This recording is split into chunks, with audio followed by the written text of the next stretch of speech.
What is your freedom worth to you? Each of our guests had a light bulb moment. They longed to live rather than merely exist. They smashed through their fears and programmed minds, trusting themselves, their faith, and their survival instincts, leaving the guilt, fear, oppression, and drudgery of their past for a brighter future. They took a brave and courageous step into freedom. This is their story of how they got a life. Welcome to Get a Life podcast, X-Cult Conversations. You matter, and so does your story.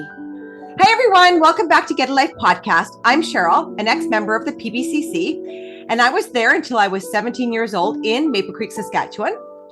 Today, joining me is another ex-member, Ben Woodbury from Windsor, Australia.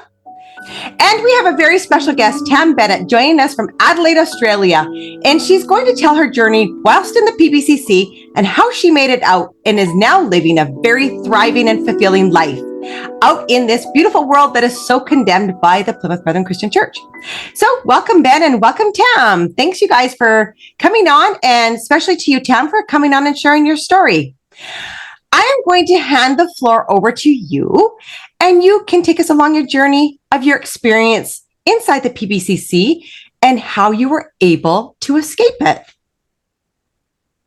Okay. Well, thank you for having me on the podcast. I really appreciate it. And thank you for inviting me.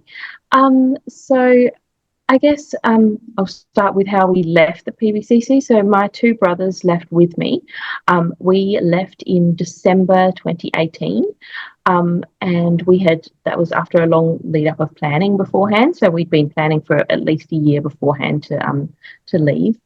And yeah, we basically packed up and left one morning. And actually the next day I hopped on a flight and travelled to Spain to stay with my ex-girlfriend who lived in Spain at the time. So it was quite a big period of change at the time. Wow. Very sudden. And yeah, so my brothers and I, we all live together. We have a house. And yeah, we have a great life now. No regrets. What year did you leave? 2018 in December, like end of 2018. Wow. So it's just what that's fairly recent then. Yeah. Yeah, 5.5 years, I believe. And how old were you? I was 25, I think.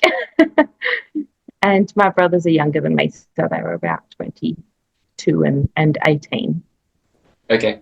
Yeah, that's such a young age to leave. Do you want to run us through like what got you to that point and your thought process? You mentioned your ex-girlfriend, so obviously there was that to play into it. Run us through that, because we don't get many people. Obviously, I've got a couple of friends in my group that are part of our community, but I'm interested. I'm always interested, in particular for the women that come forward with their stories.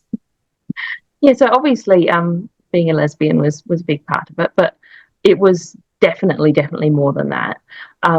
We just, ethically speaking, we had such a big problem with everything about the Brethren. Like we disagreed with so much about how they run things. Just the sexism, the homophobia, the racism, everything. We've written it all out in this letter that we left for the Brethren. We left it to. We actually addressed it to all the Brethren in the whole world. Obviously, they wouldn't have ever seen it because it's not something that the Brethren would ever like read out in one of their meetings or anything like that. But it was something we wanted to do for that. And I guess I was probably the first one in the family to start having those doubts. It would have been years and years before we ever left. And for a long period, I just thought, well, I'll just stay in, keep my head down. I guess I'll never have a partner or have children, but at least I'll have my family, because I didn't realise that my brothers. Yes, and then I can't remember how it happened in the end, but we ended up talking because we were very close, and we ended up talking about it, and I realised that they were also starting to have the same doubts and same, feelings about the brethren as I was. And yeah, one thing led to another, and then we were actually making solid plans to leave. So yeah. That's amazing. Yeah. In some way, I'm a little bit jealous that, I didn't have, I had a couple of cousins that I knew were leaving after me, not at the same time, but it would have been, I guess, a burden shared, a burden halved if you were, Absolutely. co-conspiring with family to escape this, which is beautiful. Yeah, it was the best possible way for it to happen. I think, like, I feel so lucky that I had them with me, and that we've just, we've been together thick and thin. So just to get the understanding of the dynamic, so it was you and two brothers? Yes, two brothers, so two younger brothers. Yep.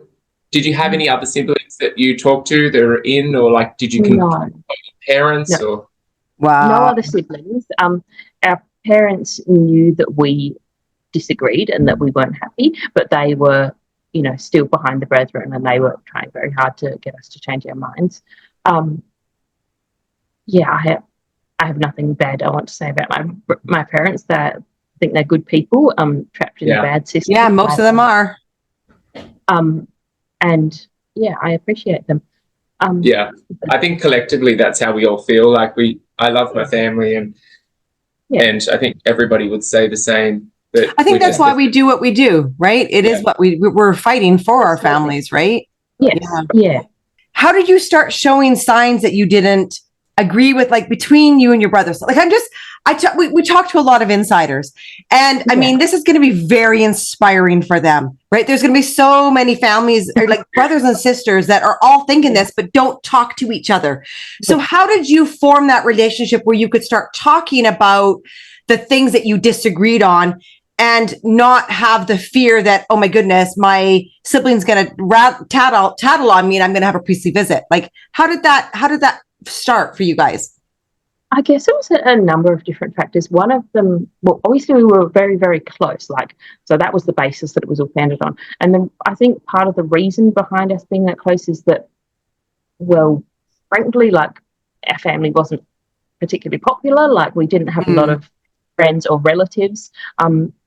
My grandparents came in from outside, so there wasn't a whole lot of connections, like sort of family connections or other social connections. And in general, I think that they were looked down on quite a lot, like the Bennett family.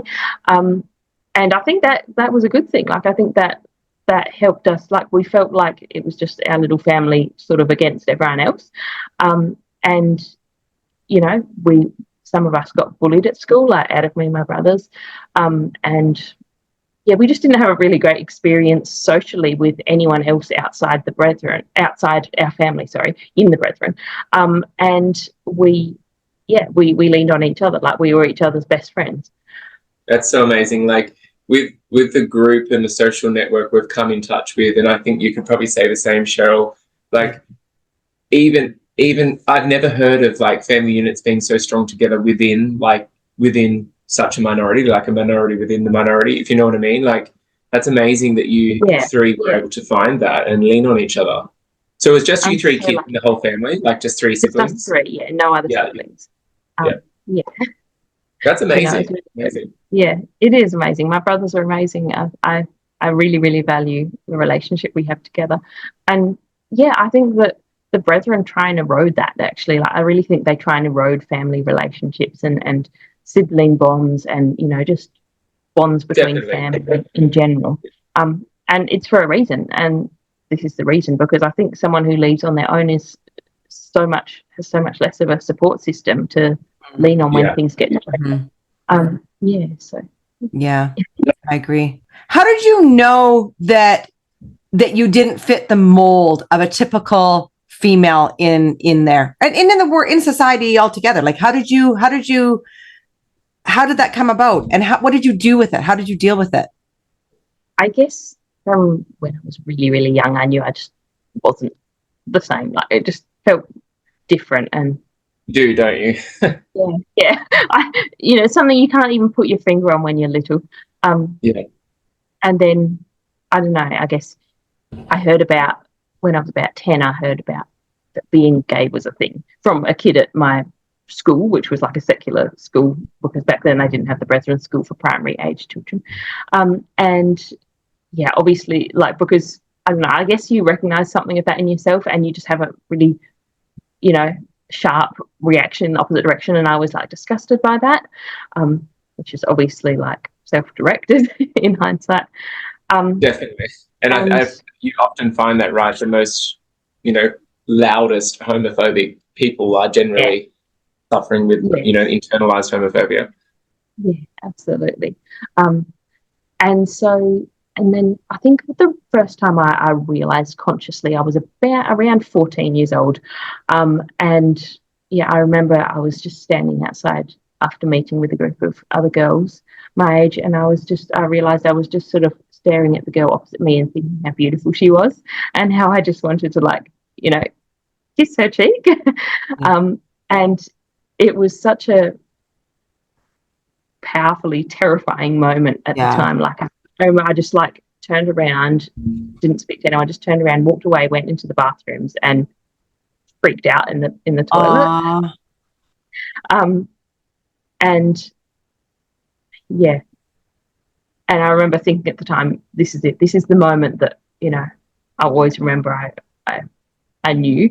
But then I was like, no, I can't have this life, this can't be me. And so I kind of went really hard in the opposite direction, and I tried really hard to be like straight and to be you know, interested in boys and stuff. And I would, you know, do this thing where I'd sort of like scope out all the boys who were eligible, I guess, and be like, okay, that one seems suitable. I am, as of today, deciding that I will have a crush on this person. Like, just a really sort of you know, conscious decision that I was going to pick that one to be you know, have a crush on, which obviously is not how crushes actually work. And then this is so familiar. It's very, very refreshing to hear. And then if I ever felt like it was being reciprocated, like they were actually interested in me but back, I would be immediately like, oh no, actually no. And you change to the next person. Yes, yeah, exactly. Yeah, I relate. And, you know, I guess the reason why I want you to expand on this is we do have people who are closeted in there that we're talking to right now. Yeah. And they find it very, very refreshing to be able to hear you guys tell your story, how you came out, how you dealt with it. And every single person that comes on here, I mean, you're only the second female we've had, but it's the same thing, is where it is that push-pull where you realize it, and then you realize, oh no, I can't. And then you go in the opposite direction. And then you come back to the middle and are like, okay, now what do I do? How do I enter myself into this life? What are the things that I've got to do? So yeah, if you could expand on that a little bit, like when you finally realized, okay, this is who I am. And then did you realize I'm going to have to leave? Yeah. So it was really, I'm kind of like sort of deciding how much to say, because I also don't want to, you know, crash anyone else's chances of going through the same thing. But I guess we can decide that later. Well, sometimes the tips are good, because that's then they're able to utilize the same tool. Exactly. Yeah. Just to support you on that, I think you'll be very surprised how many people will take that and use it. So yeah. So I don't actually know how things are now, since it's been, you know, 5 or more years since I was having that experience. But so basically, when you're at school, they do the really, really tight blocks on all the computers and everything, and you can't really search anything or look at anything without being, you know, tracked or checked on. But then I started work, and of course I'm like just 18, doing full-time work, and I suddenly have like almost unrestricted access to a computer.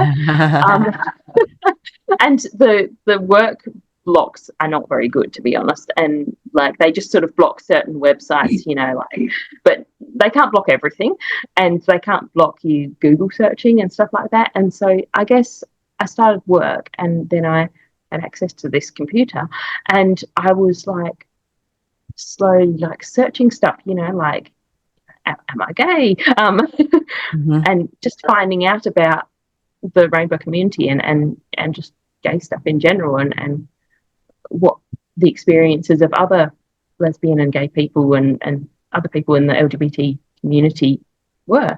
And I guess to start with, it was just sort of like, I told myself it was just like, you know, fascination, curious, sort of horrified fascination. But then, like, you know, I don't know. I don't think I've never been good at dehumanizing people the way the brethren do to gay people and other people who are in minority groups. And, you know, I just kept thinking, well, you know, if people love each other, what's the problem? Surely there's nothing higher than that. Yeah. If people love each other, it should be, you know, it's a good thing. How is it not a good thing? And yeah, I guess it just sort of like very, very gradually over many years progressed to the point where I was like, okay, yeah, I'm able to accept that about myself. It was more rocky than I've just made it sound. Like, I remember one night where I was sort of really realized I thought I was bisexual, because that's sort of like you have this sort of it's a safe bet, right? People might accept you if you say bisexual, and then you might accept yourself. Yes, exactly. But don't worry, that's not just, if you're in the brethren listening to this, it's not just like, that's not unfamiliar out here either. Like, I have a lot of friends in a friend group that talk about people that are bisexual on their journey to come out. You know, because it's safer. Like, my first boyfriend, he was bisexual, but then he realised. Yeah, my partner's bisexual, so yeah. Sorry.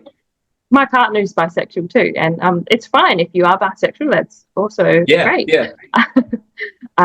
But for me, that wasn't the case. But at the time, that's when I had my crisis, when I thought I was bisexual. And I remember I was calling up the Q Life text chat line, because by that time I'd actually got myself a contraband computer of my own, so like one that wasn't from UBT at all. I just went out and bought it.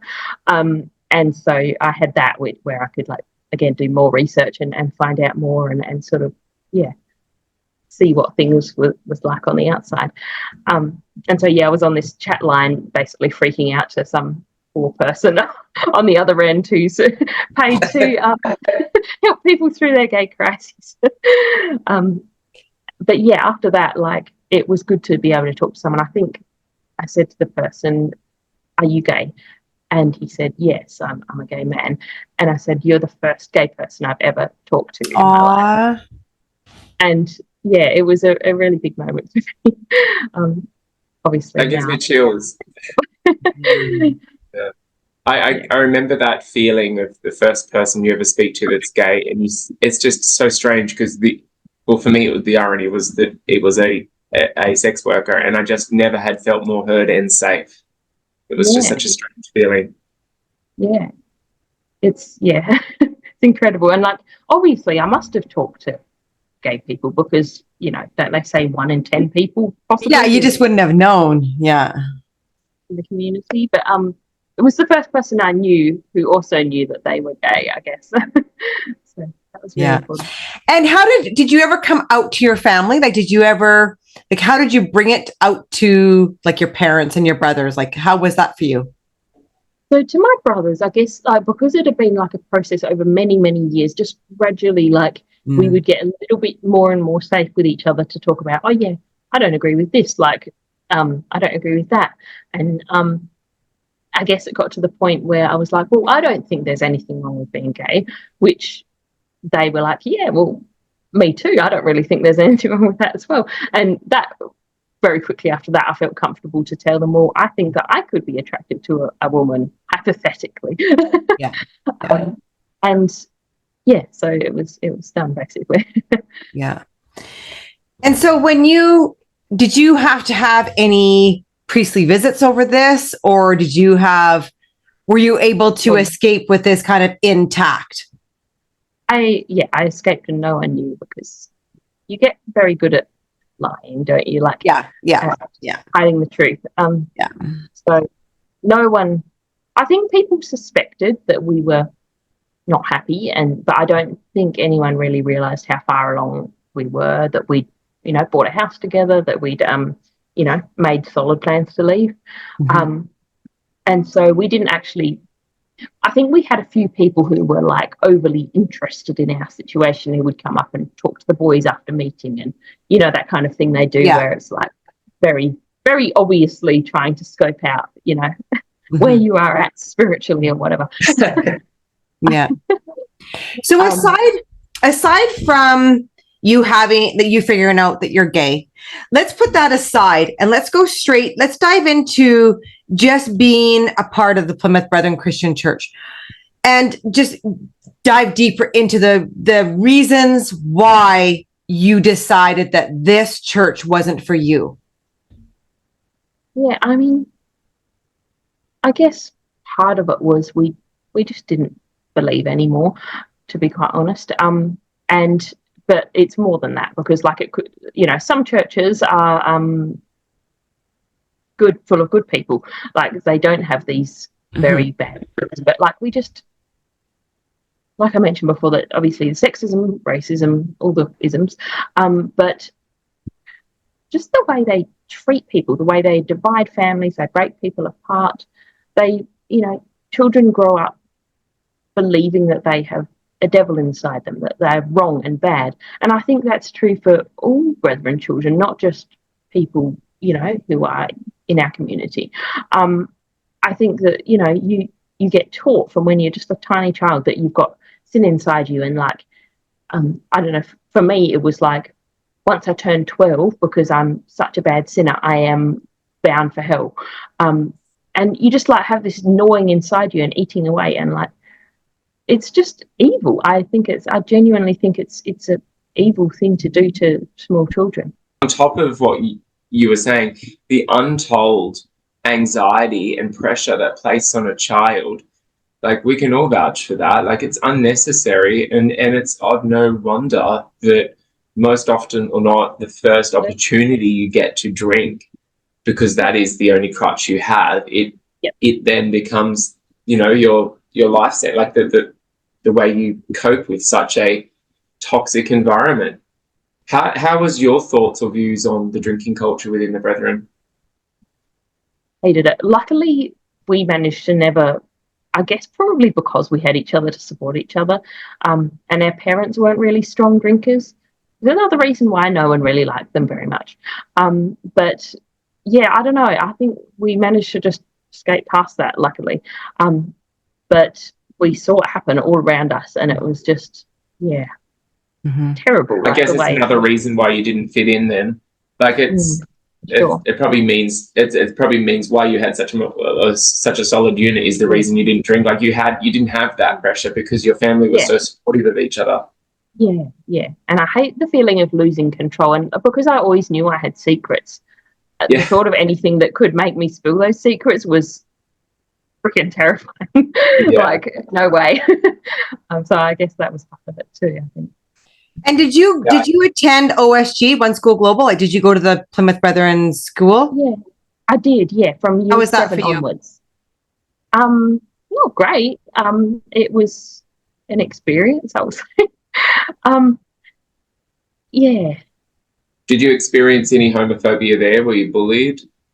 Oh, yeah, I think, I was definitely bullied. I remember getting called a leser at one point. I don't know, it's just sort of offhand. Like, no one knew, I don't think. I think I was pretty good at hiding it. And, I wouldn't say fitting in. I was always kind of a loner because, like, I just felt like I couldn't talk to everyone. Like, no one really got me or whatever. Yeah. Which is a very cliche teenager thing to think, of course. I suppose everyone thought that. Yeah. But we kind of had a point. And I guess in some way it's a silver lining, like being ostracized or an underdog or a bully. It makes you all the more resolved, I think, in the decisions you make further on in life. Like I know for my own case, it's really helped me to know, well, hang on, I never, ever fit in there. I never, ever had an enjoyable experience there. So I, more than ever, never, ever would return.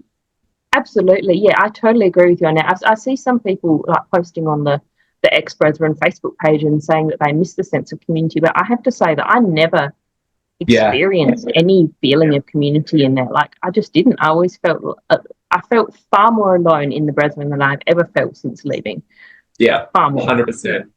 Yeah, it's so interesting. Like, we all have such varied experiences, because I was having a chat with one of my mates the other day, and he's gay, and he was saying that, like, other than that he's gay, and obviously he doesn't, like, he's a non-believer. He said, I don't believe in anything that I was taught, and obviously it's a very toxic environment. He said, my family life and my family wasn't so bad. So he said, for me, I've had worse experiences when I've left, because I've had to deal with the fact that my family isn't like it was before. He said that's been the most difficult. And it's just a really interesting thing that, to put into perspective, like, we weren't ever, like, he just fitted in. It was just a other than, you know, obviously he had an actual judgment, I guess, for want of a better word, of the whole environment. He said my experiences there weren't as horrific as what others have had. So then also comes now with the battle of being like, well, it's almost just as difficult now, because you're set up to fail in the real world from coming from a brethren, like, whether that's studying at university or further in your career, you're really ill-equipped to deal with the real world. Yeah.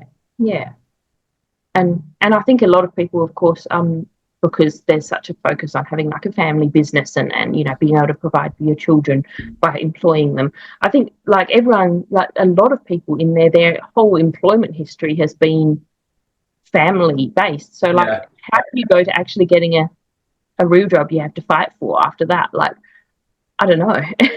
it's difficult. I didn't experience that. My dad didn't have any kind of business, so I did actually have jobs where I was sort of, like, thrown into a strange environment that I didn't know, which I think stood me in good stead. Yeah, that is good. And, hiring for a new job and new jobs afterwards. So I think I was possibly lucky in that way, but it didn't feel like it at the time. Yeah. On that point of jobs and that, like, I've been talking to a young girl that's wanting to leave. She's in the Brethren, and she's really battled with the idea of applying for a job and writing a resume, and in likewise, a couple of cousins of mine that are left had the similar, you know, experience, in the sense that girls are not really set up to leave or to write a resume or even know what that was. You're sort of taught, like, that your job is just a stopgap until they find a nice husband for you, or you find some guy to get married to, isn't it? Yeah. Like, I come across journalists all the time that reach out to brethren and ask for a statement. So it'd be really interesting to hear your perspective as a female from who left recently. You know, they often say, oh no, women work. Women don't have to have a choice in marriage. Women, like, what's your perspective? Like, do you believe marriages are arranged? Do you believe that you would have been able to have a career in there? Like, all the fact that the reasons you've left aside. Yeah. I think that the answer is it varies. Like, I think that a lot of people who fit really well into the Brethren culture, they do manage to go out and find, you know, a guy who they like and they want to get married to. But I mean, is it really a good idea to make a decision to get married to someone when you've only known them for, say, 6 weeks or something, or 6 months or whatever? Like, I don't really think that's a very safe basis for a good marriage. And yet they get married at 22 or whatever, and they're expected to be with this person for the rest of their life, who they hardly know, with absolutely no preparation for a lot of parts of what marriage would involve.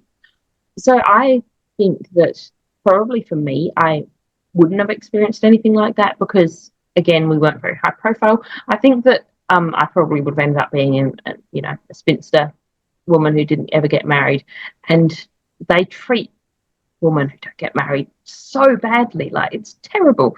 You know what it's like they look down on them. They are literally the bottom of the pile. Absolutely zero respect, and laughed at and mocked, and it's dreadful. And I think that there maybe are arranged marriages when it comes to, like, women in more sort of, you know, the bigger families who, if they speak to BDH, I think he's sometimes like, oh, well, maybe you should consider getting married to this guy. And, like, he sort of, like, makes a strong hint, which is as good as telling people that they have to do it. Exactly.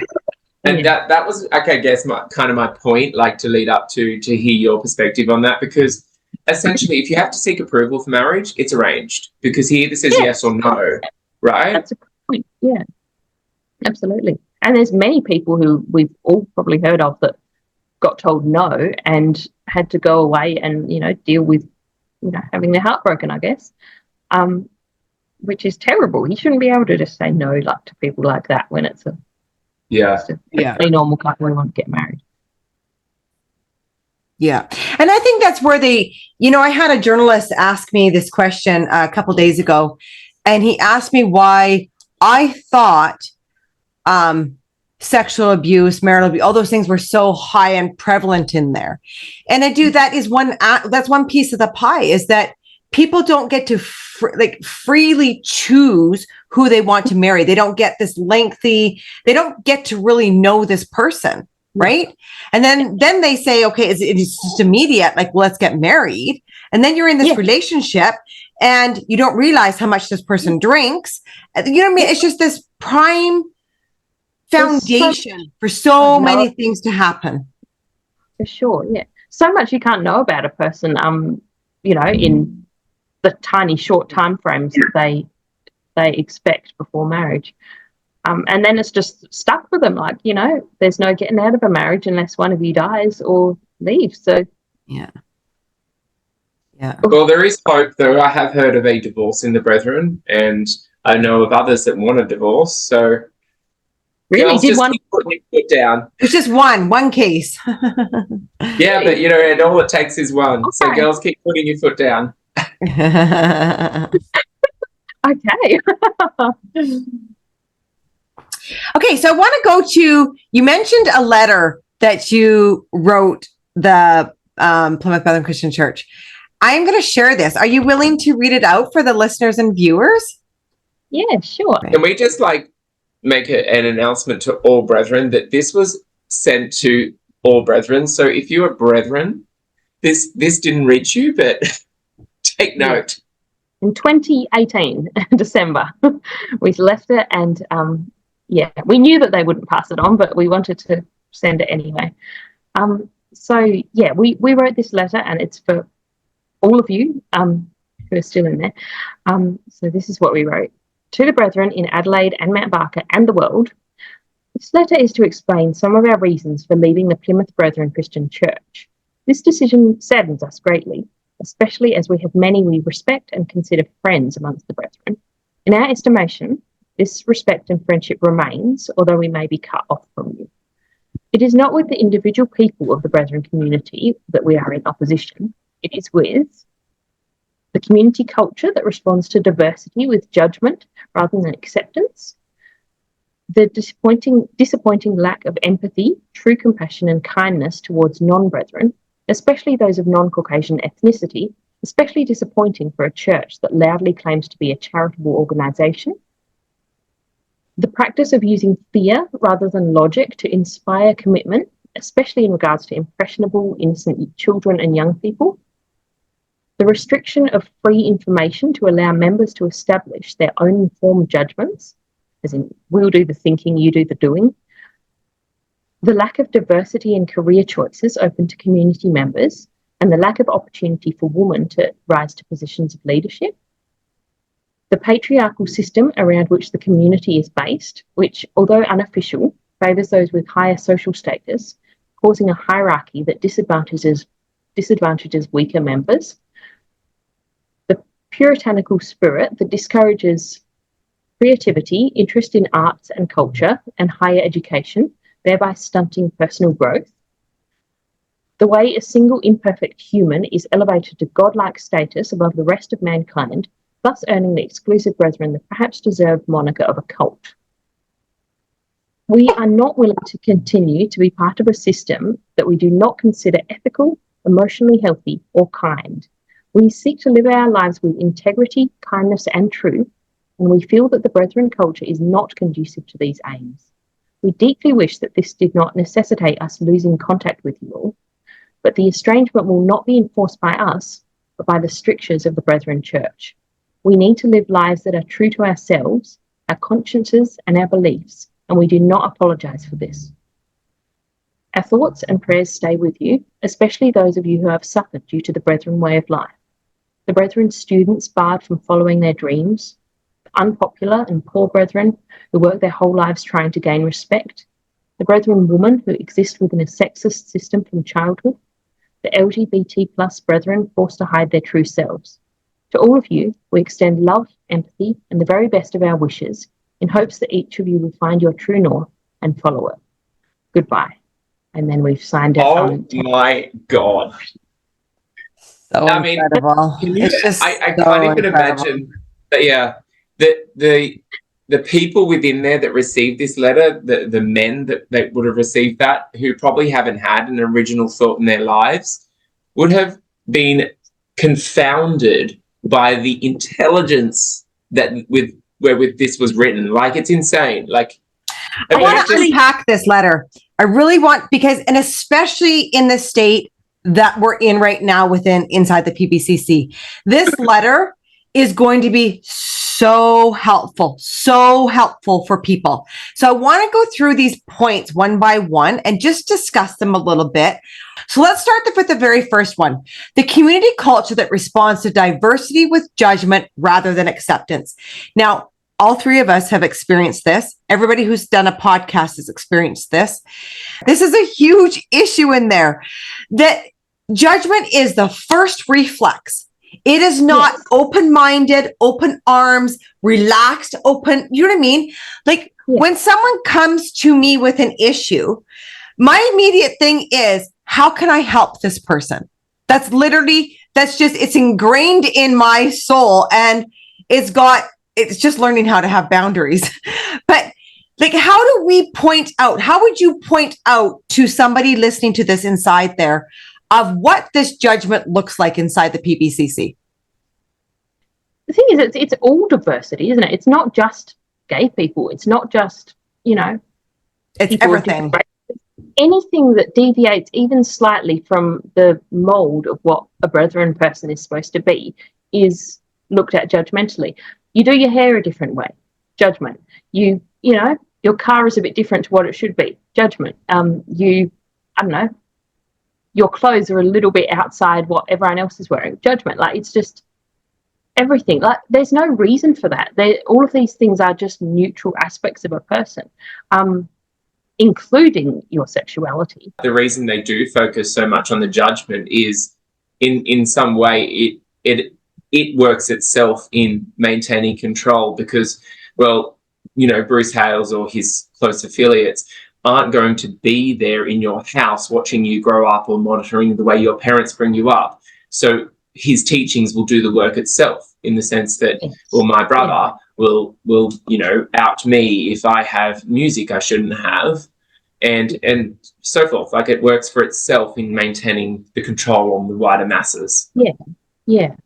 I guess and the penalties for being considered wrong are so high that people are scared of doing anything at all that is not like everyone else, just in case it might be wrong. A small way of, I remember an experience of that happening was at Bruce Hales's house. I remember a brother went there from the UK, and he was asking how long should the shorts be for the boys wearing shorts to school, like sports shorts, how long should they be? And I remember, hearing the story of how Bruce was saying to Gareth or one of his boys, I can't remember, that who it was, like, show him how short. And they were mocking this poor, earnest follower of the truth who was asking, because, again, you're too terrified to make a decision out that could bring in such judgment and conflict. So they're asking, like, how high, and they're literally, he was being mocked, and they were pulling his pants right up, trying to show how short, and mocking him. That's big, isn't it? And in that, I'm like, well, you can't mock somebody for this. This is your system. The way you've set this up leaves people terrified to make or have an original thought of their own. So therefore, when they turn to you and ask them, you mock them for it. Yeah. Though he's so unkind. This is what strikes me about Bruce Hales. And I want to say this to people who are still in there. Have you ever looked at the way he treats people? Does it not hit something wrong inside of you. He's so unkind to people. He doesn't respond to people in a kind way. If you're a good person, that's not how you treat people. Is this the and person especially you if you're representing the actual embodiment of the spirit of Christ, like, you know what I mean? Like that, you should be this wholeheartedly compassionate, open-minded, arms wide open person that exudes that. Yeah, absolutely. Yeah. And then that's kind of unrealistic because we are human. So yeah, step down. but I mean, you can still be human, compassionate, and I've met many Christians they're full, like wholeheartedly Christians who are very kind people. Yeah. Right? Like it's definitely. It is possible to be in a church and in a religion and be kind and compassionate. Yeah. I've met so many people since leaving. Like, I don't personally believe anymore, but I've met so many Christian people who believe, basic Christianity, and they, kind, good people. Mm-hmm. It doesn't have to be like this.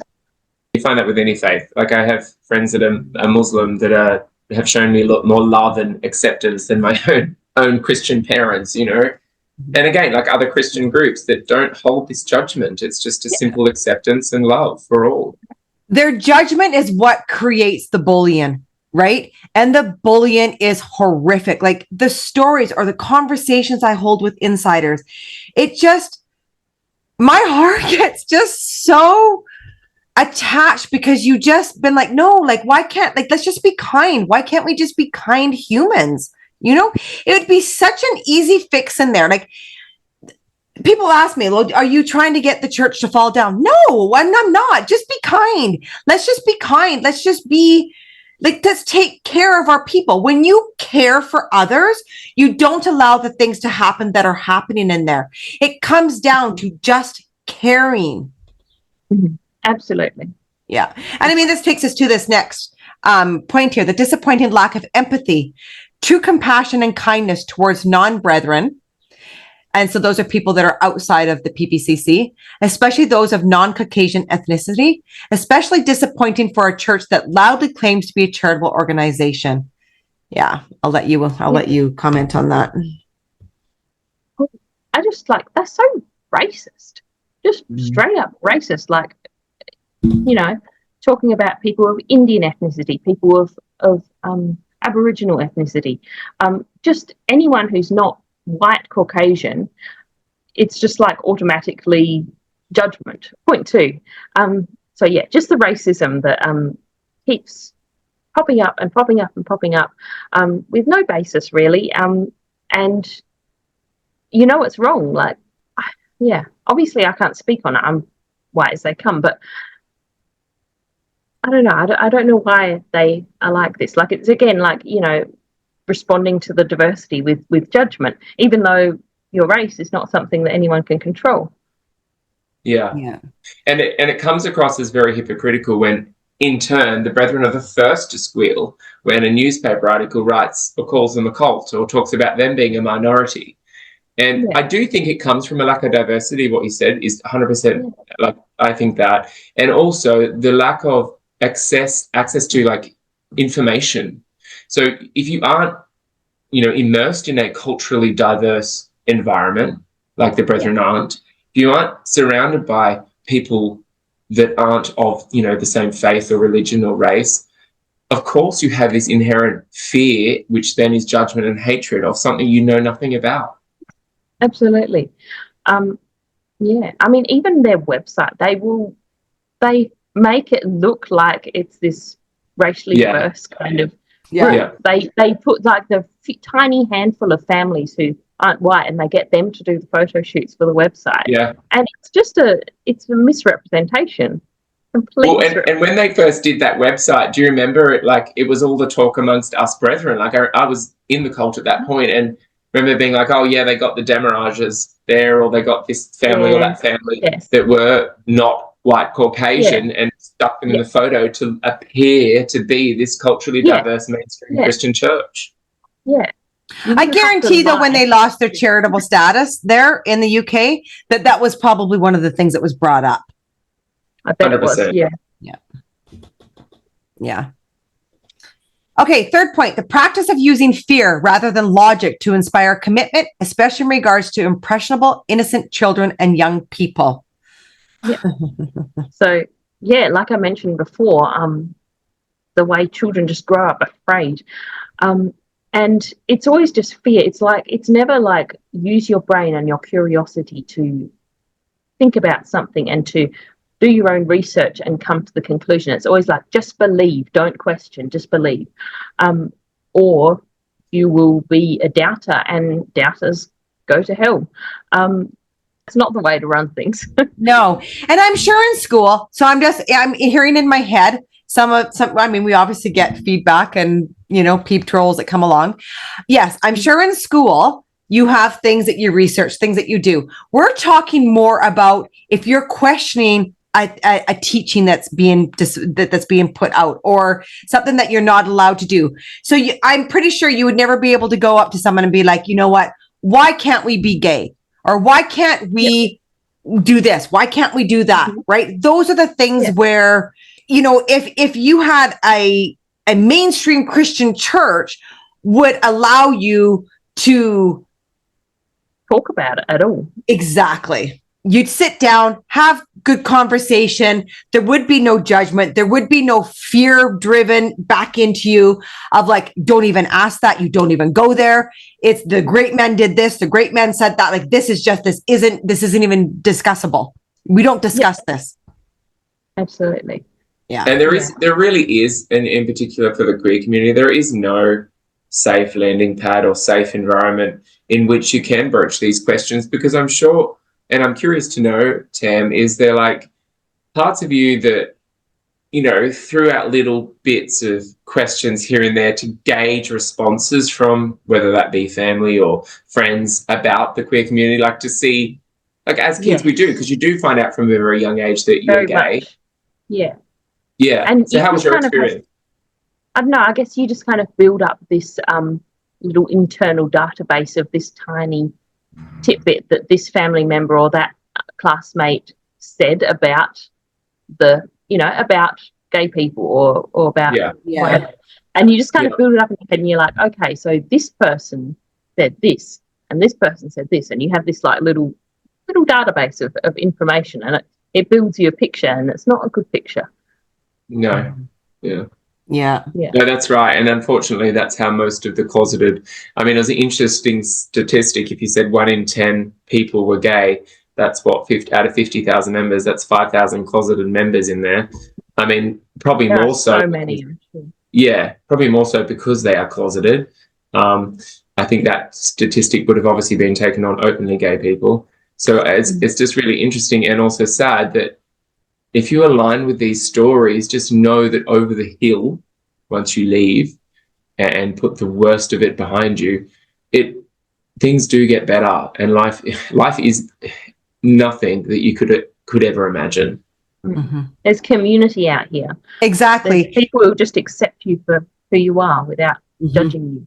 Yeah. Yeah. And I just want to clear up some comments that have come our way towards Get a Life, that yes, there has been a lot of people come on here recently from the LGBTQ community. And it isn't that we're pushing an agenda. It's not at all that. What it is exactly, if I am receiving requests and if I am talking to people who are closeted in there that are planning an escape, I am going to put content out that helps them. And right now, it's a lot of queer people in there from that community that are seeking help. And it just so happens that, we have a good bunch of those that have left. And it's just, we haven't had a lot of females. And so I did reach out to Tam specifically because I wanted another female to come on here, because that's who I'm talking to, right? And I think it's important that the females that have been able to get out and build an incredible life for themselves to be able to show that, yes, this is possible. This is very possible. And it wasn't the only reason why you left, right? Yes, that was one part of it, but there was a whole other part of it, like what we're going through right here, So to those comments that were pushing an agenda, I'm not, but I am very personally attached to those that are reaching out from inside. And on that point, aren't we all pushing an agenda? This is the agenda.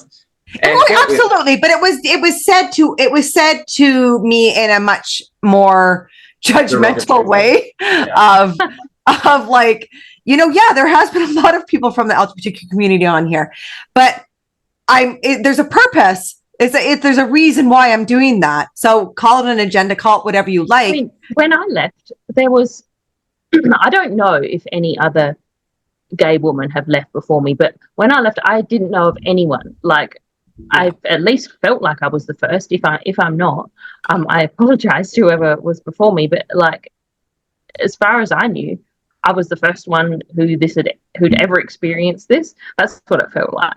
I never heard of a gay woman. You're right. Yeah. It's important for us, if we have this platform and it is really helping. I mean, it's just, for me personally, I lost someone very close to me from the LGBTQ community. And so for me, I have this personal, emotional heart that's always wanted to make sure that I never, ever hear of a story of somebody taking their life again because they were not accepted. That breaks my heart, literally breaks my heart. So if that's a personal agenda, then that's a personal agenda, but it's coming from a place of, I don't want to lose anybody. I don't think anybody should have to suffer end their life from being born the way that they were born, whether that's your color of your skin, whether that's your sexual orientation, whatever that is that it is. Nobody should be judged for it, and nobody should ever have to feel that low because of the judgment from others. And quite frankly, it's nobody's business what two consenting adults do. Exactly. Let's turn our attention to the people that don't have, or that have things happen to them that shouldn't be happening to them, like children, and focus on that. Focus on the people that don't have voices. And the negative attention that comes around pushing an agenda, or having, as one very toxic ex-leaver mentioned, a parade of homosexuals, I think he called it.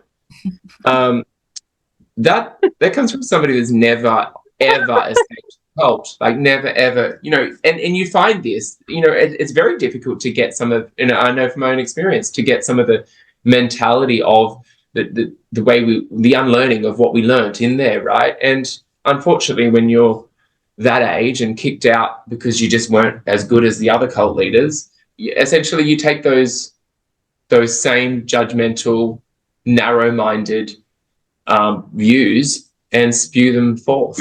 It doesn't change. We're just at a time in society. It's 2024. I think that we have had so many years of being judgmental, hard, that it's time for us. It really is time for us to learn how to sit and have discussions. You don't have to agree with this. You don't have to even believe in it. But just look at every person with heart. Like, just be compassionate. Just be compassionate.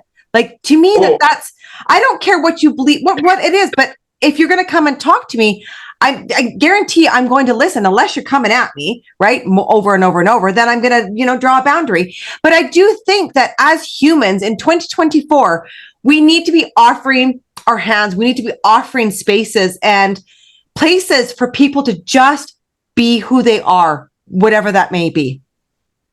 Yeah. And also, just on that note, for the ex-members that do come and listen to these podcasts and don't like what we have to say, or, we've all had feedback.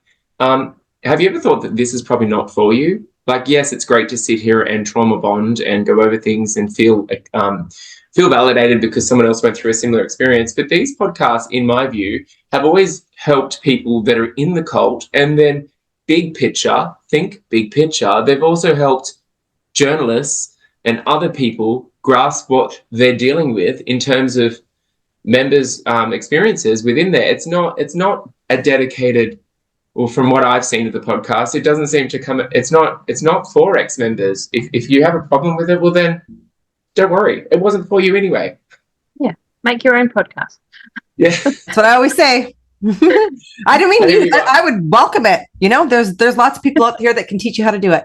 Okay, point number 4, the restriction of free information to allow members to establish their own informed judgments. We'll do the thinking, you do the doing. And we have addressed this on so many podcasts. And just before I hand it over to you, Tam, I wanted just to revert back to a podcast we did with an anonymous teacher. And she told the story of a student that tried to access mental health, a helpline, and couldn't access it. And I have to say that was probably the biggest thing that ever broke my heart, was hearing that story, and he got into trouble. He literally got into trouble for it. Like, it's just, this is what I say to everybody inside there, anybody who's watching this, any journalist, that is absolutely insanity that you would not allow a helpline and give someone trouble for trying to access it when they're needing help. Unbelievable. Yeah. I mean, I worked at the Brethren School, and I can definitely see that happening. How was your time there when you worked there? What was it like? It was way better than my previous job, that's for sure. No, I enjoyed working there, actually. Like, it was a lot of work, but. Do you see now as an outsider, what are your, objectively, what are your perspective of the schooling? And no, I guess I was just going to say that, it breaks your heart because you get to know the children. And I mean, I know that there's people in there who are like us, who are part of our community. Obviously, I'm not going to name names or give any indications, but there are people there. But, and the kids know, and the other children know, they get bullied for this. And what is their life going to be? It's just hopeless, isn't it? They're going to live their whole lives in there, and I hope that they find their way out, but who's going to help them, Yeah. Well, there's a plethora of people out here that are happy to help you. I'm talking to a couple in there at the moment that are going through everything we're going through, and it's so good that you're able to come on here and share your experiences, Tam, because I know that they will, in particular, find your experiences very liberating, because we've only ever had gay men that have come forward, really, apart from Joey, I think. So it's really, I think, refreshing and sort of promising, Yeah. Back to this statement that we hear very often inside the PBCC, we'll do the thinking, you do the doing. It really forms that mentality of sheep just following one person, and everybody just patterns behind one another. And I mean, you don't think outside their box. Yeah. And it's safe, isn't it? You don't ever have to think about anything. They're going to make all your decisions for you. Yeah. What you wear, what you eat, what you talk about, what you're interested in. It's, I guess, that particular quote really, wormed into everyone's brains. And I think it's almost like a universal language, right? We've all heard that. Yeah, absolutely. No one forgot that one. The next point is the lack of diversity and career choices open to community members, and the lack of opportunity for women to rise to positions of leadership. Basically, with no higher education available, except for very, very limited courses like accounting and so on, there's not very much available, is there? There's all this talent amongst those kids who are coming out of high school. I've seen children who are phenomenally talented in art, music, all sorts of areas, science, all different things, but they aren't able to fulfill that potential. They aren't able to go into any kind of career where their actual talents can be utilised. Instead, they just get put into admin, sales, accounting. And it's just, that's a whole massive generation of people for a 40,000 person cult who, imagine the potential of those kids if they could actually get out and do what they were born to do. Yeah. And we've said that many times on this podcast, right? that, you know, the geniuses that are in there, or the doctors, or the, you know, people who could soar to solving, you know, societal and world problems, and they're stuck inside there behind a desk. Mm-hmm. Yeah. Even if career, like your career isn't of academic, you know, learning, there is so much in just seeing like what somebody fairly close to me has done in terms of just a career of their own business and whatever else. Like, she has made incredible moves, and all with coming from a very, very uneducated background, in the sense that women were never allowed to pursue, and in particular at her age, any sort of course. And to see how successful she's been is just amazing. Yeah. Brilliant. It's wonderful. Yeah. The next point we have here is the patriarchal system around which the community is based, which, although unofficial, favors those with higher social status, causing a hierarchy that disadvantages weaker members. This is a very, very, very, very important point here, because like you were talking, Tam, at the beginning, that your family, you know, you were kind of on the lower of the totem pole. I grew up on the bottom of the totem pole. And it isn't really, it's not spoken about, but it's presented. It's where you sit in meeting. It's who gets to come to your house for breaks and for suppers and all these other things. It is very much created this hierarchical system that's in there. Yeah. And it's not even unspoken. It's just not official. But it's very, very real for all that. It's very real. So real. Yeah. One thing that's really like in the last month has like sort of light bulbed for me is that you don't realize, yes, we all knew that there were different hierarchies within there, and we kind of knew where we were placed, and you were kind of always like, oh, thank goodness I'm not as low down as that family, or thank goodness, you know, like everyone was pining to be close to the royal family, I guess, or the contacts, the people that were in contact with them. But one thing that's really come home to me recently is how much it is a smoke and mirrors. Like, somebody was like, oh, like within the Brethren was telling me about something they discovered, and I was like, oh my goodness. Like, I remember going through that period of where I had to do with the Hales family and saw open computers, open phones, iPhones, and I was on questioning it. They're like, oh, why would you buy from UBT? They're so expensive. And I remember that moment of being like, hang on, we're all here subscribing to bloody silver bullets and every piece of lifeline, help, thought, anything costs money, right? And they bleed you for every last cent. And I'm like, here you are so flippant about something that is a huge contraband. And then that's when that smoke and mirrors disappears. And I just recently had somebody experience this where they had their whole, and I guess in a broader sense, we've seen this happen too, like in the sense that seeing somebody so close to Bruce Hales being in his own family, you know, being kicked out for infidelity or whatever it was, unfaithfulness. Wow. You've got, you know, you've got that, which really caused, I had a whole heap of people reach out saying there's a lot of unrest, like this person's been withdrawn from. And like, you've got things like that happen that create a distinct like opening within the smoke and mirrors. You suddenly get an insight into it and you're like, oh, hang on, they're not that different to us, except they're benefiting from it, except they're higher up in the echelon of that world. I'm reaping the benefits from this. And I think my point here is that sometimes you only see what's within your blinkers that they've put on you. There is a lot more that's happened or happening, and I guess we saw that happen with Aberdeen. Like, there was no questions asked. And you've got literal witnesses. And when you have a whole group of people saying the same thing, maybe there is smoke where there's fire. Like, maybe there is something there.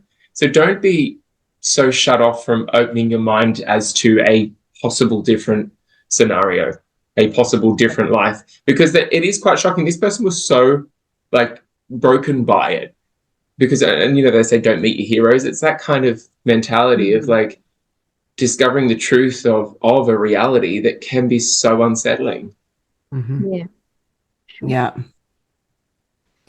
The next point is the puritanical spirit that discourages creativity, interest in arts and culture, and higher education, thereby stunting personal growth. Yeah, so I guess, like, as we mentioned, they even say don't have a hobby, which, what kind of group says that? Yeah. Just anything that will stimulate people's brains, get them thinking outside the box, get them creating things. All of that is considered childish. It's okay to like do art for a subject at school, but like once you leave, it's not really what adults do, you know. There's just such a no value placed on it, on being a person with a creative mind, or a person who can make beautiful art, or, you know, write beautiful stories, or anything like that. It's just, there's absolutely no value placed on it. And you should be able to be, as a female, after you're done school, go and look at uni, all the things that they offer, and check off what you want and go and do it. Follow that passion, whatever that passion is in. It doesn't matter. You should have that opportunity available to you. Have that right, yeah. And the uni courses they talk about that they take, so they present this to the public as like, well, we do. No, you do a little course here, you do a little, that's not what I'm talking about. I'm talking about going and getting a degree in something, going and pursuing whatever you want to do. You can go and get a master's in art. Like there's so many things that you can do that feed your passion and creativity. And you should have that accessible to you. It shouldn't be cut off from you. And you might do really well at it. I'm sure you will. Yep. Yeah. Surprise yourself. And the last point is the way a single imperfect human is elevated to godlike status above the rest of mankind, thus earning the exclusive brethren the perhaps deserved moniker of a cult. And I just want to just pause here for a second and just let all those insiders know that there are many, many cults out here that all promise the same thing. They all promise the same thing. It does not mean you guys are any more special than the other ones. They all promise the same thing. So because you're in this tight-knit group and you are fed, which was said just recently again, is that, you know, why is there only 55,000 of us, or why is there only 50? Well, it's because we're special. No, there's many groups that think this. There's many groups that think this. So it's not just you guys that are giving out what you're giving out. There's many cults like this. Even the jargon is not dissimilar to others. Like we've had the documentary on the 7M TikTok cult, and they called him a man of God. Yeah. And he promised unachievable things. Like it's every single one. Do your own research. Don't be afraid to do your own research. And I mean, obviously you're not gonna be able to sit down and watch a Netflix series, but I mean, for anybody who has not watched Dancing with the Devil on Netflix, watch Dancing with the Devil on Netflix. Absolutely incredible. So inspiring. Yeah. So inspiring. It was a very, very good series. Yeah. Well, I'm going to pull up some pictures that you sent us. Okay, walk us through these pictures that we have here. So I guess I like to save everything that I can, because I guess for a long time I knew that, you know, we might leave and we might not have access to any of this before. So yeah, I've saved as many family photos as I could.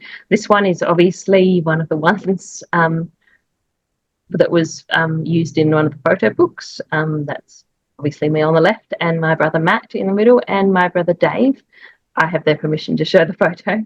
I have blurred my parents' faces because I'm sure that they wouldn't want them shown here. Yeah, exactly. So this was just the obligatory scarf photo. And this is this headscarf that you're wearing. So this is what they wear inside the Plymouth Brethren Christian Church. This was very shortly before we left. So it's like... Yeah, that's one determined face. One of the last times. This is a school photo. I just We had the same uniform. I mean, obviously, Yeah. but that's triggering to see. I know. I was looking at all these photos, and afterwards, you just kind of feel like weird and shaky inside. Just going back past it all. They're always very small classes too, which makes you feel a lot more exposed. There's no sort of melting into the background when you've only got 8 kids in your class. Wow. Yes. Okay, so this was one class. Yeah, this is one class. Wow. I so hear you there. Like that's such a good point. I forgot about how like exposed you felt constantly. Like somebody was about to say, "Oh my goodness, Ben Woodbury is gay." I mean, they did anyway, but you know, with proof. Yeah. And this one is important because this is obviously a sports thing that we did. So we did gymnastics competition. This was one of the very first times I ever got to wear pants rather than just a skirt all the time. And I think it's really important. It was a wonderful moment for me. I was like, I just remember feeling so confident and, you know, just comfortable in my body in a way that I never felt otherwise. Because they make girls do sports in these little swingy skirts and everything, which, you know, you flip around and the skirt flips up, and you just don't feel comfortable doing any of that exposed. So yeah. Yeah. And could you imagine doing sports in pants with a skirt over top? I remember doing a paper route, and this is how I would dress if it was really cold out. Gymnastics too. Like, I mean, the skirt would always fall down and it would knock off like the high jump bar or the, you know, the bar that you were trying to flip over. Like straight up disadvantage. Oh, that's insane. Again, crippling you for just normal activities, right? Mm-hmm. Yeah. Yep, absolutely. Sort of a metaphor, really, for the way that women are treated in general. Yeah. Yeah, this is just a baby photo. Me in a tiny little scarf, and that's my brother Matt. Aww. That's so cute. Chubby cheeks. Scarf on again, yeah. Another photo book photo. Yeah. Me, Dave, Matt. Looks like you're a little bit older in this one. Yes, this is the one. I think it was just the year that we left, I believe, if I'm right. So it was very shortly before we left. And I think that was the year before that. So yeah, I don't have them in order. oh, no. Yeah. What an incredible story that you got to leave with your brothers, though. Like, that's so heartwarming and rare. Yeah, I'm so lucky. We are so lucky. Yeah. Yeah. If there was something that you could say to the insiders, what would you say? Okay, so I did want to speak directly to any current members of the Brethren and anyone who is watching this right now or listening to it, especially anyone who's part of the LGBTQ community, but just to anyone really, like anyone who is thinking they might want to leave. So this is what I want to say to you. The little voice inside your head, the one that tells you that you're evil or sinning or wrong, that voice is a liar. It is not your conscience. It's not the voice of God, and it's not innate to you, little voice.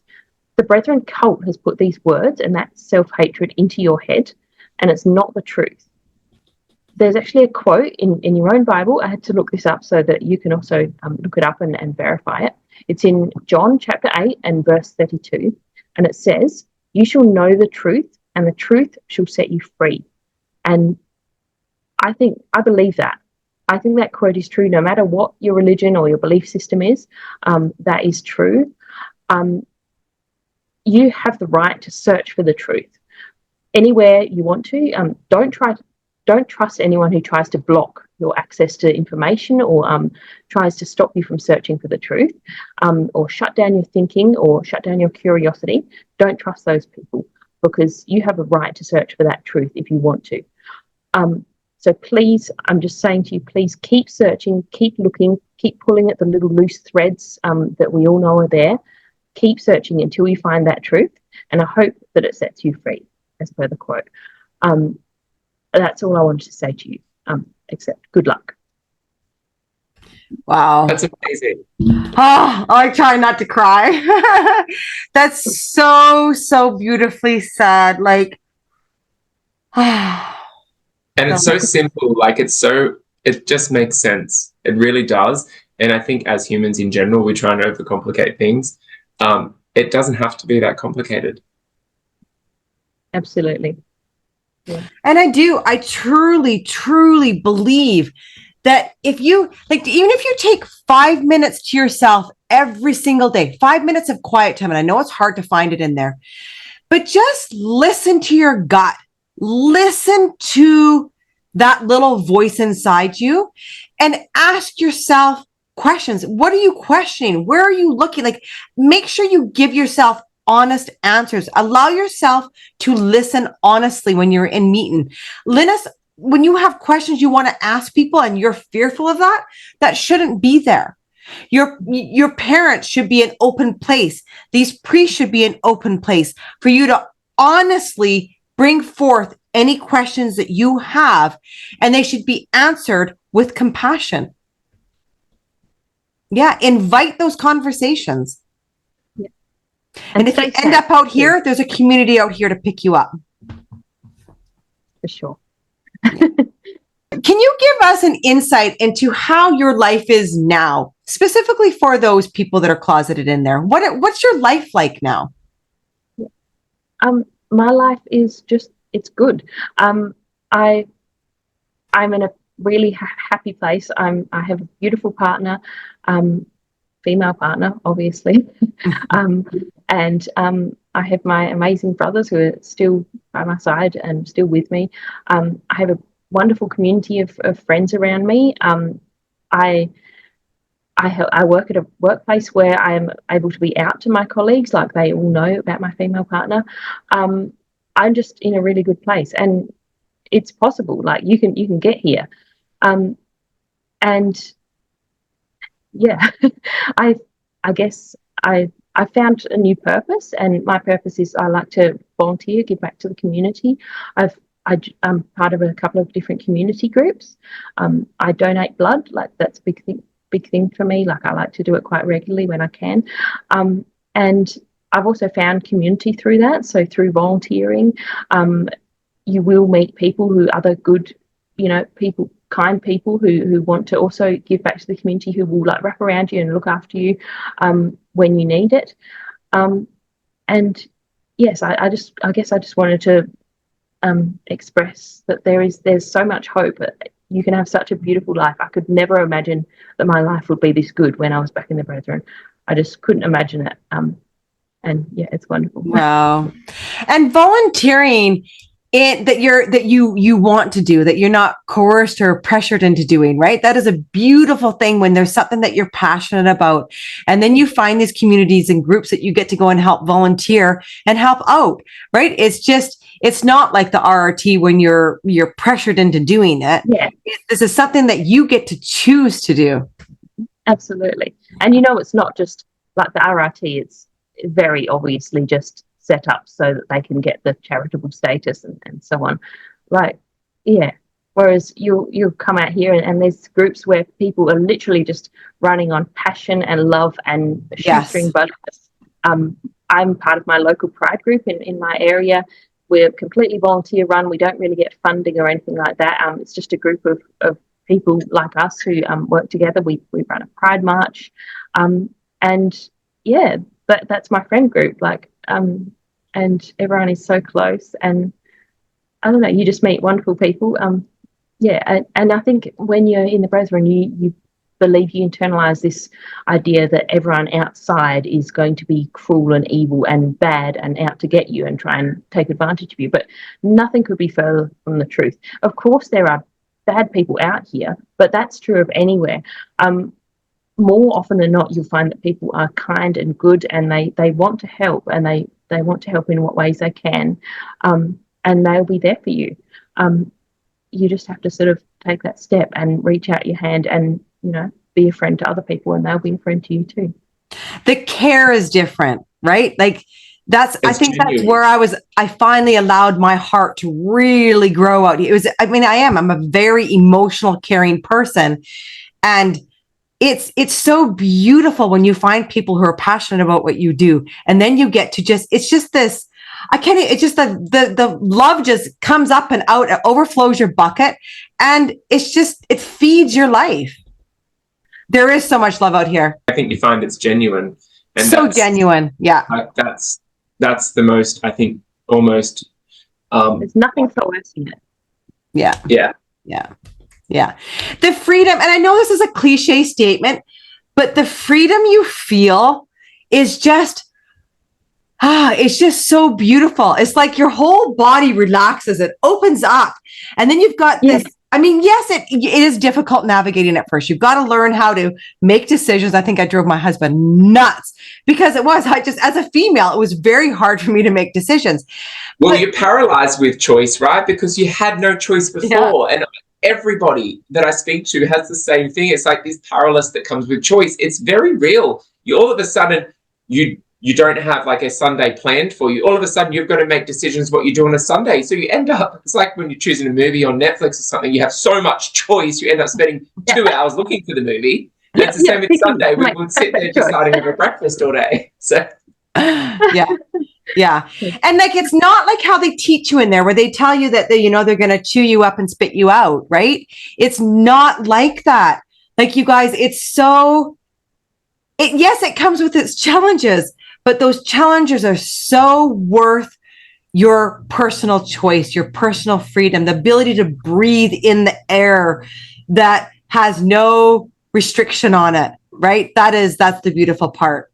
If you want to have a land with 1 million animals on it, you can go do that. You can be the crazy cat lady. You can foster many animals as you want. I mean, that's what I love. Animals is my thing. But you get to learn about who you are. I'm going to be 50 this year and I'm still learning who I am. I'm still like, you get to this continuous evolution of who am I, right? It's just so beautiful. Yeah. And I think it's really important, like you said, you learn who you are. I think that's the most important thing that I really struggled with, like some of the people that are leaving currently. I'm like, do not trauma bond with other members. Yes, it's great to get information and feedback and how, points of help, but you need to go on a little exploration, like journey of yourself first. And like I said, it didn't take it took me 7 years to speak up about the brethren. So yeah, if you want to do a podcast or whatever, that can all come, but go and figure out who you are first. Because the person I was 7 years ago or 5 years ago even is a very different person to the person I am today, because you are constantly evolving. And yes, you can. The reality is there are evil people out here. But the difference is you won't get a break list on Friday night telling you have to have them for dinner on Sunday. The difference is you get to pick who you want to have in your life, and you get to set those boundaries. And more importantly, you get to have the people that you care about, that support you, that show you love in your life. And I just think it's really important to know that, because you can't, it's a false perception of reality to think that it's all like glittery and gold, because it's not. It's just, that's the way life is. And I think if you have that expectation that reality is like that, not perfect, the real world, then you won't have this whole, I'm almost tempted to go back. I miss my, I miss what was. And I think one of the biggest things is we're so often, we have peace, right? No chaos out here in terms of compared to what we had, the turmoil we had. And my therapist always used to say to me, I'd say to him, I feel so uncomfortable. I don't know why. It's riling me up. And he's like, is it because you've got peace and you don't know what to do with it? And I'm like, okay, hit me harder. Like that hurt. Yes, it is. It's because you're so used to chaos. There's a safety that comes with familiarity. And often you find that with relationships, you might have only ever been in an abusive relationship. Your parents were in an abusive relationship. Sometimes you go for that type of relationship because it's safe, it's familiar. And I think sometimes we've got to realize that, and what my therapist has helped me to understand is that this peace that I have in my life, this non-chaos, don't mistake it for like boredom or lack of something. It's just something you're not familiar with. So sit in it. Yeah, I definitely, I relate to that. And you're kept so busy in there, right? Like you're kept so busy. So for me, it's busyness, is that I am constantly keeping myself busy, but that's what I was trained to do. Do that, right? yes. Right? And so it's super important for you to learn how to relax, learn how to just, yeah, exactly like Ben says, sit in some peace, because it is very uncomfortable, especially for us females. It's so uncomfortable because you're trained to just go. And if you don't sit, you clean. I used to feel so uncomfortable even just at a cafe or restaurant, because it was another person bringing me food and I just sat and I wasn't supposed to go and help anyone. It just felt so wrong and weird because I don't know. Yeah, that makes sense. I get that. Like, even when you have guests over, and I don't know, it's just the same. I mean, I'm not like that now. I used to, when I first left, I was like such an entertainer. Like, I'd have guests and throw parties and do this. And now I'm like, nah, I don't want anyone in my house. My space. Yeah. Or that everything's got to be impeccably clean before someone comes over. I still struggle with that. Struggle with that a lot. I do too. 30 years later, it's still ingrained in me. I mean, I have little tricks that I do of like, one room that I keep messy just to prove a point that, okay, Cheryl, you don't have to have everything.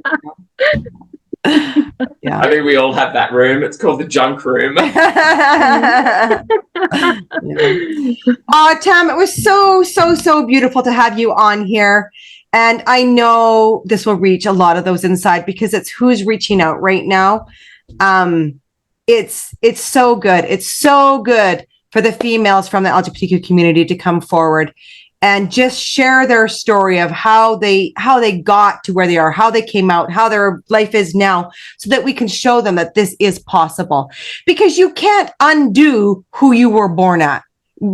You can't undo what you were born like. It's the same thing that you can't undo the color of your skin. It's the exact same thing.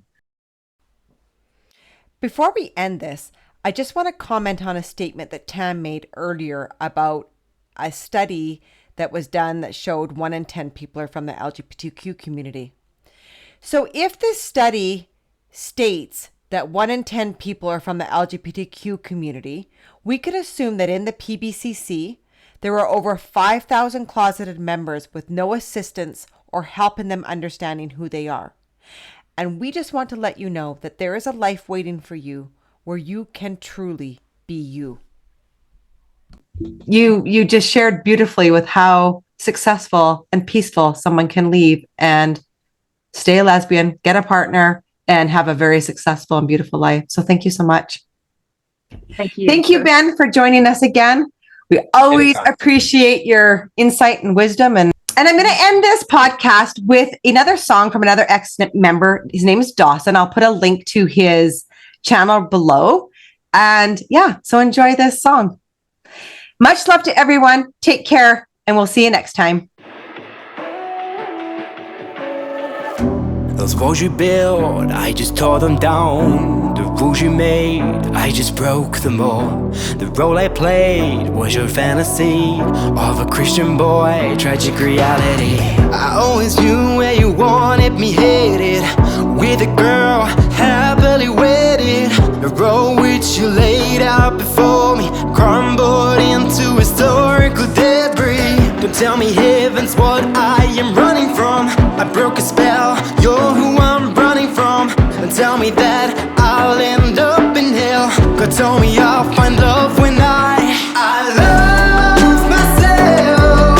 Stop wasting that love on people who abuse it. I love myself the way I always needed but never received it. Bright with colors, the same for each other, tender regardless of who we love. So love myself. This world we're in was built for rainbow lovers. Those walls you built, they're broken now. Rid of that guilt that dragged me down. You can give me love, don't matter now, cause I'm above, flying like a dove. Cause I never needed your opinion on my life if you won't stay in it. And I never needed your religion. It broke me once, won't break me twice. Boys like me don't give up dreaming. Girls who do keep on believing. Cause people like us, we deserve to live in a world where we're all free to. I love myself. Stop wasting that love on people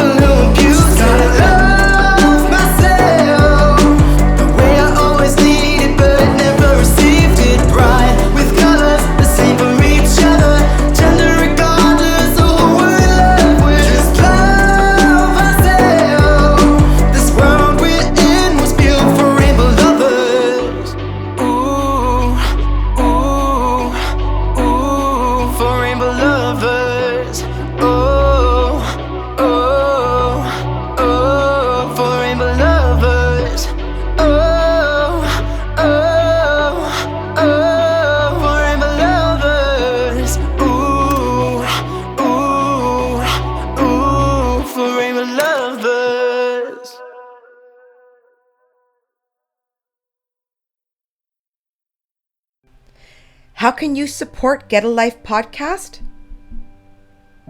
You can donate internationally via PayPal at www.paypal.me/getalifepodcast. PayPal also has a QR code that can be scanned. Or donate to our Get a Life podcast GoFundMe.